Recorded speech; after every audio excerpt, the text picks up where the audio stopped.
सबसे पहले एनएसडीसी का सेंटर लेने के लिए आपके पास एक बिल्डिंग होनी चाहिए।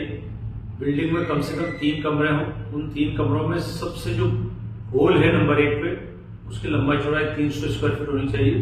और 2 कमरे छोटे हों तो चल जाएगा। जो हॉल होगा उसमें आपकी क्लासरूम बनेगी, बोर्ड वगैरह लगेंगे, पूरा क्लासरूम का सेटअप होगा। जो 2 छोटे कमरे होंगे 10 बाई 15 के, उसमें एक कमरे में आपका ऑफिशियल सेटअप लगेगा, जिसमें आपका प्रिंसिपल एंड काउंसलिंग रूम रहेगा।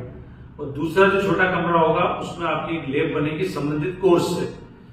इसके अलावा आपके पास 2 वॉशरूम होना चाहिए, लेडीज और जेंट्स अलग अलग। ये तो रहा आपकी बिल्डिंग का मापदंड। इसके बाद आपको 3 तरह के दस्तावेज हमें देने होते हैं। उसमें सबसे पहले आपको अपने पर्सनल दस्तावेज, नंबर 2 पे आपको बिल्डिंग के दस्तावेज, और नंबर 3 पर आपको आपके इंस्टीट्यूशन के टाइटल के रजिस्ट्रेशन के दस्तावेज हमें देने होते हैं। अब इसके बारे में एक बार मैं डिटेल बता देता हूं।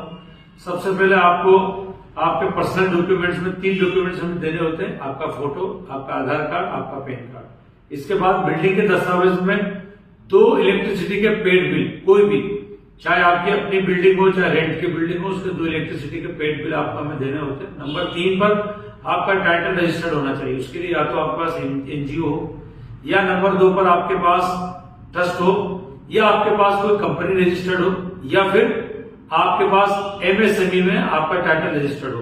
एमएसएमई में रजिस्टर कराने के लिए आप किसी भी साइबर कैफे पे या ई मित्र पे जा सकते हैं।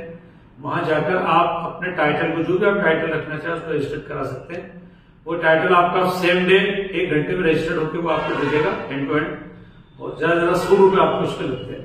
तो अब मैंने बताया 3 तरह के दस्तावेज, आपका फोटो, आपका आधार कार्ड, आपका पैन कार्ड, आपके बिल्डिंग के 2 इलेक्ट्रिसिटी के बिल, और नंबर 3 पर आपके नेम का, यानी आपके टाइटल के रजिस्ट्रेशन का, एमएसएमई का सर्टिफिकेट। ये तीनों आपको हमें एक पीडीएफ बनाकर भेजना होता है। जब आप ये भेज देते हैं तो इसमें हमारी फीस है 15,000 रुपए रजिस्ट्रेशन की। जब आप ये फीस हमें दे देते हैं, अपने दस्तावेज दे देते हैं, तो हम विदिन 50 to 30 डेज, यानी 15 से 30 दिन में आपके सेंटर को रजिस्टर करके कागज आपके पास पहुंचा देते हैं। एक रजिस्ट्रेशन की कॉपी आपको अपने व्हाट्सएप पे मिलती है, और एक ओरिजिनल रजिस्ट्रेशन की कॉपी आपको डाक से आपके पास भेजी जाती है। जब ये तमाम चीजें आपको मिल जाती है, डॉक्यूमेंट्स मिल जाते हैं, तो आप समझिए उसके साथ ही आपको 2 ड्यूरेशन के कोर्स मिलते हैं, 6 मंथ 1 ईयर, 6 मंथ 1 ईयर। जो भी आप कोर्स चलाते हैं, सबसे पहले आपको उनकी फीस बनानी होती है।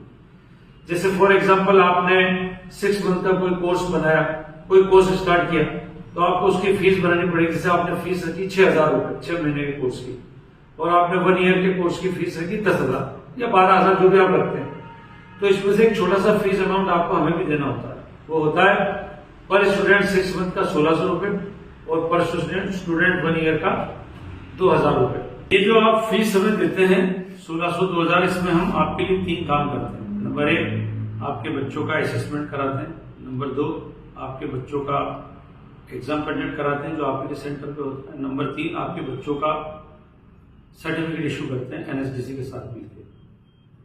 ये और आपके पास जो बिग अमाउंट बचता है, जो बड़ी फीस बचती है, उसमें 2 काम आपको करने होते हैं। आपको बच्चों को प्रैक्टिकल कराना होता है, बच्चों को थ्योरी पढ़ानी होती है। इस तरह से आपके, हमारे और एनएसडीसी के कोऑर्डिनेशन से ये कोर्स चलते हैं। और जब कोर्स पूरे हो जाते हैं तो एनएसडीसी एक छोटा सा एग्जाम लेता है आप ही के सेंटर पर, और उसके बाद बच्चों को सर्टिफिकेट इशू कर देता है। इस तरह से आप हमसे जुड़ सकते हैं और आप अपना एजुकेशन सेंटर या अपना ट्रेनिंग सेंटर रन कर सकते हैं।